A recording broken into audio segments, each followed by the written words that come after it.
Hi everyone! In this video we're going to talk about the reed break-in process.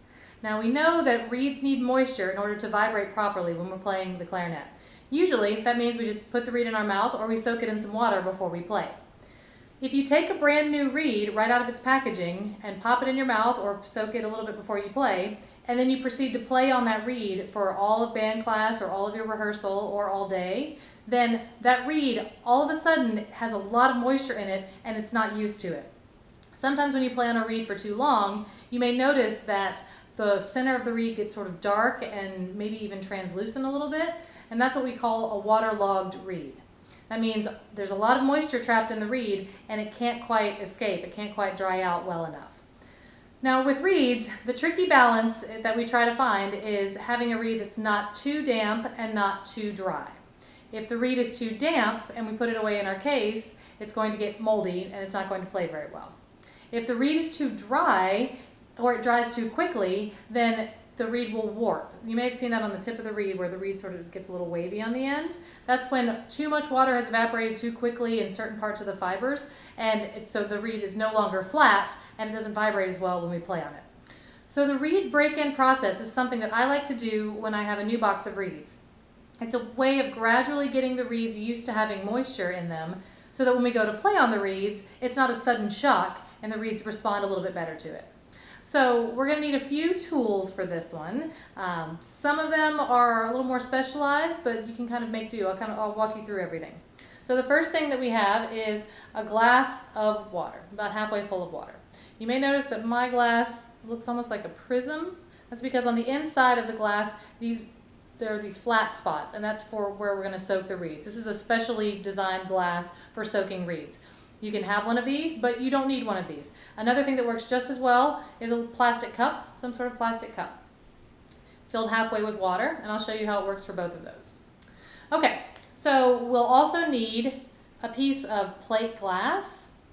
Now if you don't have a piece of plate glass, you can use an old picture frame.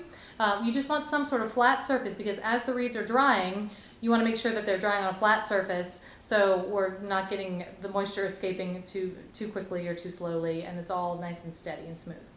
The other thing you'll need is to maybe lay down a towel because this process can get a little damp, so you want to protect your furniture or your table where you're working. So I've got a towel laid down here. The last thing that we need is a gallon-sized Ziploc bag. I've had this one for a very long time. We're not actually going to put anything in the bag, but we're just going to use it as a little trick. I'll show you that a little bit later. The last thing that we'll need is a reed case to put the reeds in once they're broken in. I really like to use these reed cases here. They're made by Daddario. And the thing I like about it is that they come with these little humidifier packs. So once you get the reeds at an ideal humidity, those packs keep it there. So if you put a reed in that's a little too damp, it can pull out that moisture, but if you have a reed that's a little too dry, it can add some moisture to it. It's a really neat case, and it makes your reeds last a lot longer and keeps them in really good condition. Okay, so let's get started with the reeds. I have a brand new box of reeds here. You may use a different type of reeds. This works with all types of reeds, so whatever you have, this process will work with them. So the first thing we're going to do, I'm going to go ahead and dump out all of my reeds here so I can have them all to work with. Now if you have reeds where each reed is in its individual packaging, you can go ahead and open up all the packaging and pull out the reeds so you have the reed in the little plastic case. If you don't want to do this process for an entire box of reeds, that's totally fine as well. You could do it for half the box and then leave the other half still wrapped up if you want to save them for later. I like to go ahead and do a whole box because I'm going to end up playing through a lot of them pretty quickly. So we're going to take our reed, pull it out of its plastic case, and then we have our fresh brand new clarinet reed. So the first thing I'm going to do is I'm going to lightly dip this in the glass of water, and then I'm going to sort of stick it to the side of the glass of water. I'm going to repeat this process for all of the reeds so it goes all the way around the glass. Again, I'll show you this one with this glass here. It slides right there and stays right there on the side of the glass. You can see that here. But again, if you just have a plastic cup, you can do the same thing. Get it a little bit damp, and you'll notice it just slides right in and sticks right to the side of the glass. You can see it right in there. So either process works. Either type of glass will work, glass or plastic.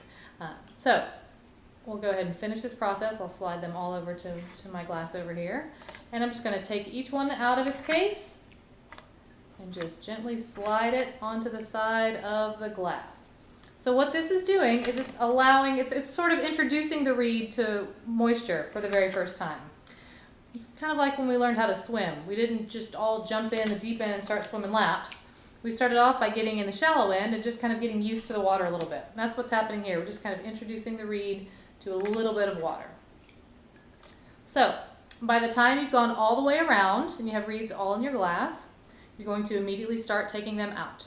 That's enough moisture for one day. So I like to pull the reed out and sort of shake off the excess water. I also like to use a little squeegee technique with my fingers. I just take my thumb and my finger here, and I just sort of squeeze the water out and slide the water out.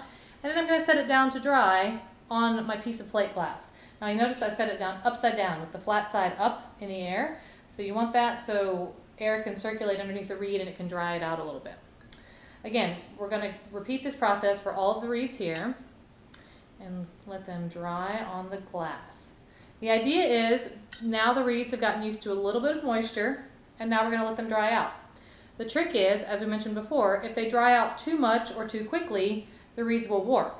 And we do not want that because we've just opened a brand new box of reeds and we don't want them all to warp. So what we're going to do is once we get all of these pulled out of the glass and squeegeed off, we're going to use the plastic Ziploc bag or plastic gallon size bag. Alright, so there we go. Now we have all of our reeds set out just like that on our glass. Now what I like to do is I like to use the glass on one end, and I just usually take my reed box here on the other end. I make little walls on either side of the reeds, and I take the plastic bag, and it's almost like I make a little tent over it. The plastic bag tent is not exactly required, it's not exactly scientific, but I've found that having just that little bit of a plastic barrier prevents the reeds from drying out too quickly, and so it kind of lets them dry out in a more stable manner so they're not going to warp as often. So that is day one, what you'll do with your reeds. So they've just been in there for a tiny bit, maybe 20 seconds each, and then we let them dry out. The next day, you're going to come back and put them in just a little bit longer. So you'll repeat the whole process like we did before, taking your reeds and sliding them into the glass, sticking them along the side all the way around. But the next day, you're going to let them sit there for maybe a minute and a half to 2 minutes. And then you'll do the same thing, just like I did, remove them and then squeegee out the water and then put them back in their little tent.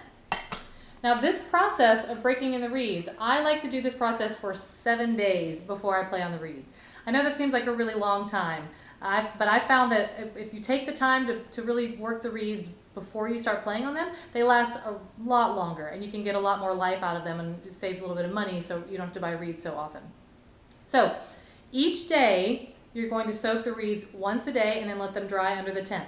So the first day, like we just did, about 20 seconds. The next day, maybe a minute and a half to 2 minutes. The next day, let them soak for 5 minutes and then take them out of the water.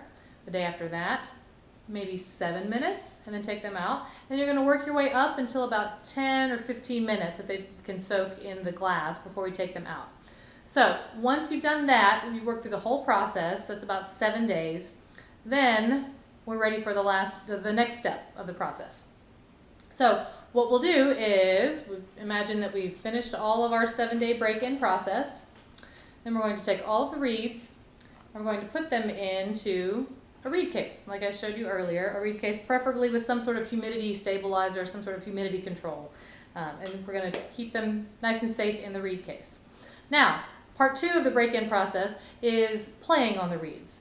Now, even though we've just worked out all of these reeds and we've just gotten them used to water so they should be ready to go, you still want to be careful with them when you go to play on them. You don't want to sit down and all of a sudden play 5 hours for the day on this brand new reed, because they're still kind of getting used to having that moisture in them. So what I like to do when I practice, I soak one reed for 5 minutes and then I'll play on that reed, that same reed, after it's soaked for 5 minutes, I'll play on it for 5 minutes. Then, while I'm playing on that one, I'm soaking the next one. So there's always one soaking for 5 minutes and always one being played for 5 minutes. And so you're going to go through that and just play on them for 5 minutes the first time. So you can set a little alarm when you're doing your practice sessions and just play each reed for no more than 5 minutes the first day. Then the next day, You probably guessed it. We're going to increase the time a little bit. So the next day, I like to play on them for 10 minutes at a time. So I'll soak the reed for 10 minutes, and then I'll play on it for 10 minutes. So you go through that whole process of gradually playing on the reeds. Now, the important part of that break-in process while you're playing the reeds is to always let the reeds dry out after you play on them. Just like we're doing here, upside down, so the flat side up in the air. Once you play on those reeds, whether it's 5 minutes or 10 minutes or however long you've been playing, take that reed off and let it dry upside down. That allows some of the air to get underneath the reed and some of the moisture to evaporate. And then by the time it's had maybe 10 minutes to dry, we can then slide it back into the reed case. So that way not so much moisture is in the reed case, but it's still staying nice and stable. The humidity pack in there is going to keep everything at a very stable humidity, so we won't get any warps and hopefully we won't get any mold on our reeds. So it's kind of an elaborate process for the reed break-in.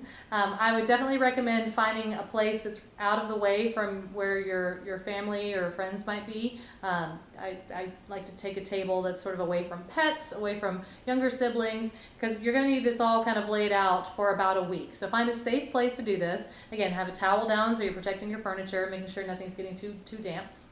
But if you can break in those reeds for 7 days before and then gradually play on them just a little bit more each time, it's going to make the reeds last a whole lot longer and keep them in much better condition. So I hope this helps. If you have any questions, please visit my website, www.mirandaclarinet.com. Send me an email or send me, there's a link to a contact form so you can send me any questions you have. Thank you so much for watching.